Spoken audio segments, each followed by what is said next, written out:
सास का घूंघट पार्ट 5। अब तक हमने देखा कि पंचायत के फैसले के अनुसार घर की सारी औरतें खंडर में रह रही है। अब देविका के सामने सबसे बड़ी चुनौती ये है कि घर की औरतों को आत्मनिर्भर कैसे बनाया जाए। देविका ये सब सोच ही रही थी कि तभी उसकी नजर मिट्टी के बर्तनों पर गई। अरे, ये इतने सुंदर सुंदर मिट्टी के बर्तन किसने बनाए हैं? ये बर्तन तो माँ जी और चाची जी ने बनाए हैं। अरे वाह, इतने सुंदर बर्तन तो मैंने आज तक नहीं देखे। माँ जी, चाची जी, आपने ये कहाँ से सीखा? अरे बहू, ये तो हम बचपन से बनाते आ रहे हैं। ये स्टील, पीतल और कांच के बर्तन तो अब चले हैं। पहले तो मिट्टी के बर्तन में ही लोग खाना खाते थे। ठीक है, तो हम दोबारा से मिट्टी के बर्तनों में लोगों को खाना खाना सिखाएंगे। वीना दीदी और सुजाता भाभी, आप दोनों बताओ, आप दोनों को क्या क्या आता है? मुझे तो खाना अच्छा बनाना आता है। बस खाना बनाने के अलावा मैंने कभी कुछ किया ही नहीं। और वीना दीदी, आप बताओ, आपको क्या क्या आता है? पता नहीं, मैंने बचपन से यही सुना है कि लड़कियों को ये नहीं करना चाहिए, लड़कियों को वो नहीं करना चाहिए, इसलिए मैंने कभी कुछ किया ही नहीं। देविका, वीना को सिलाई, कढ़ाई और बुनाई बहुत अच्छी आती है। हाँ, आती तो है लेकिन बहुत अच्छी नहीं। बहुत अच्छी भी आ जाएगी।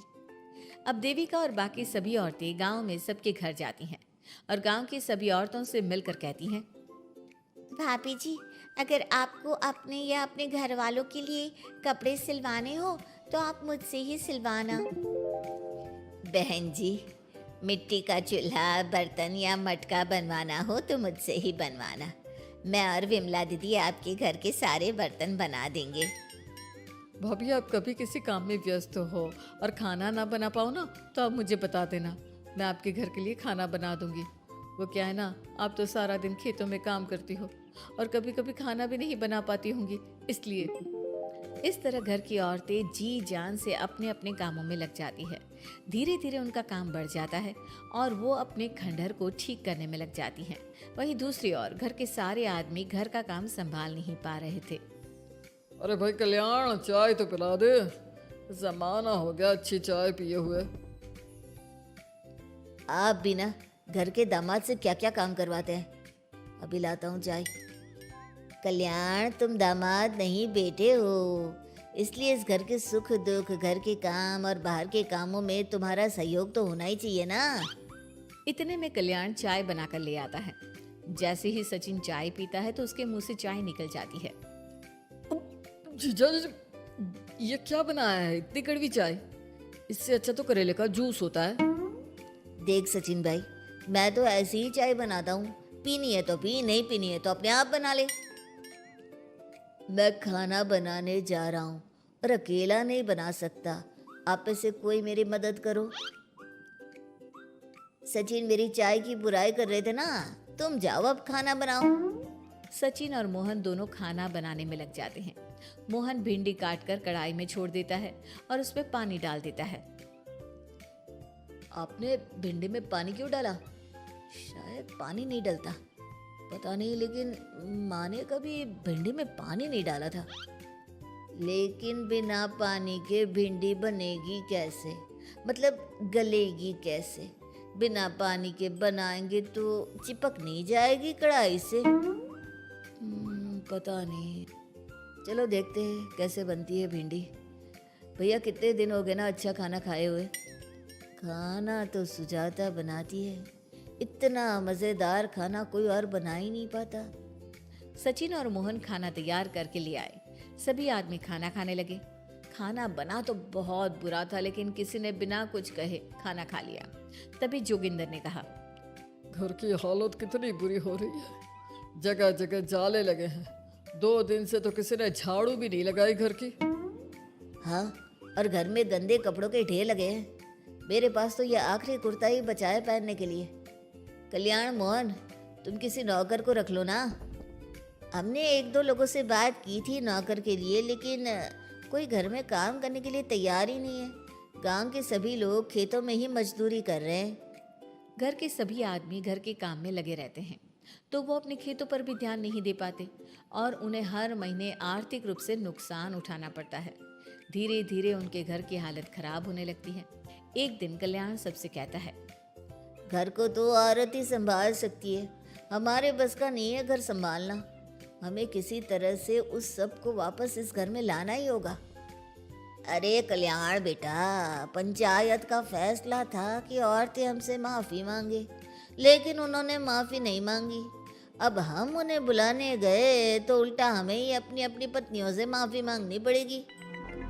हमें कोई ऐसा रास्ता निकालना होगा कि वो मजबूर हो जाए हमारे पास आने के लिए।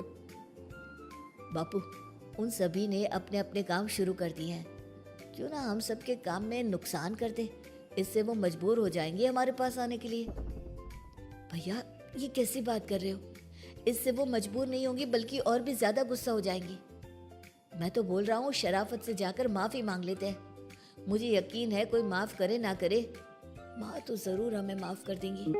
नहीं सचिन, अगर हमने माफ़ी मांगी तो ये सारी औरतें हमारे सर पर चढ़कर नाचेंगी।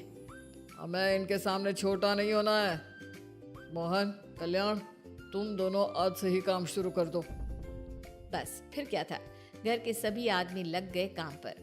मोहन और कल्याण रात को खंडहर में पहुंचे और उन्होंने सारे मिट्टी के बर्तन तोड़ दिए।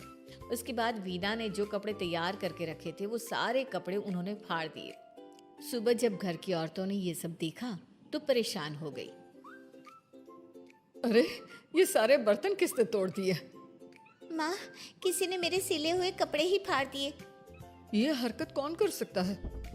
और कौन करेगा भाभी, ये सब उन आदमियों की हरकत है।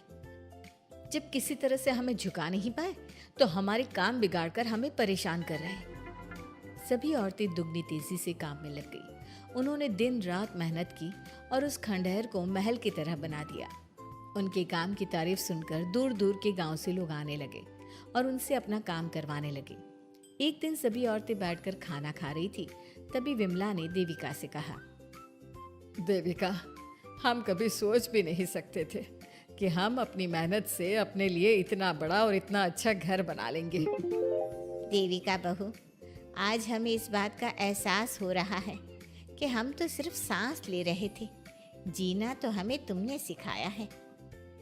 मुझे तो अब भी यकीन नहीं हो रहा कि मेरे पति की पहचान के अलावा भी मेरी कोई पहचान है। गांव के सब लोग मुझे सिर्फ मोहन की पत्नी के रूप में जानते थे, लेकिन अब सारा गांव मुझे जानता है। देविका, मैं कुछ ही दिन में इस गांव में एक अच्छा सा होटल खोलूंगी और मैं एक बुटीक खोलूंगी। मैं यहाँ गांव की लड़कियों के लिए एक स्कूल खोलना चाहती हूँ, यही मेरा सपना है। सभी औरतें खाना खाकर सो जाती है। रात बहुत ज्यादा हो गई है, लेकिन देविका को नींद नहीं आ रही थी। तभी उसे किसी के कदमों की आवाज सुनाई दी। पहले तो देविका थोड़ी डर गई, लेकिन उसने हिम्मत करके उठकर देखा तो उसके सामने सचिन खड़ा था। सचिन, तुम यहाँ क्या कर रहे हो? कहीं तुम मेरा कोई नुकसान तो करने नहीं आए? मेरे पास तो किताबों के अलावा कुछ नहीं है, फाड़ना चाहो तो फाड़ सकते हो। देविका, मैं तुम्हारा कोई नुकसान करने नहीं आया हूँ, बस तुमसे माफी मांगने आया हूँ। क्या? रात के अंधेरे में चोरों की तरह तुम मुझसे माफी मांगने आए हो? प्लीज देविका, माँ और चाची को समझाओ कि वो बापू और चाचा जी से माफी मांग ले और तुम सबको लेकर घर आ जाए।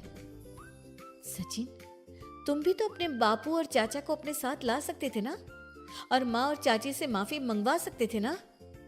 प्लीज देविका, मुझे माफ कर दो और घर चलो। कैसे माफ कर दो सचिन? तुमने मुझे मरने के लिए छोड़ दिया। अगर माँ और चाची हिम्मत करके मुझे अस्पताल ना ले जाती तो आज मैं और मेरा बच्चा जिंदा ना होते। ना तुम मुझे अस्पताल में देखने आए और ना ही अस्पताल से आने के बाद मेरा हाल चाल पूछा।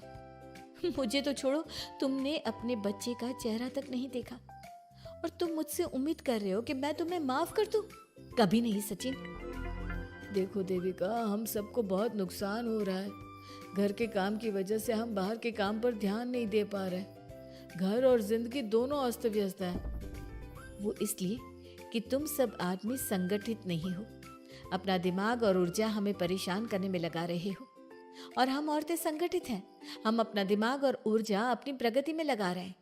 इसलिए हमने खंडहर को भी महल की तरह कर दिया और तुम्हारी हवेली खंडर की तरह लगती है। सचिन देविका से बार बार माफी मांग रहा है। क्या सचिन को अपनी गलती का सच में पछतावा है या फिर ये घर के आदमियों की कोई नई चाल है? ये जानने के लिए आपको हमारे आने वाले एपिसोड का इंतजार करना होगा। और हाँ, कमेंट करके हमें ये भी जरूर बताइए कि क्या देविका को सचिन को माफ कर देना चाहिए? क्या उसे सब कुछ भूल कर सचिन के साथ अपना घर बसाना चाहिए या फिर सचिन को भूल जाना चाहिए?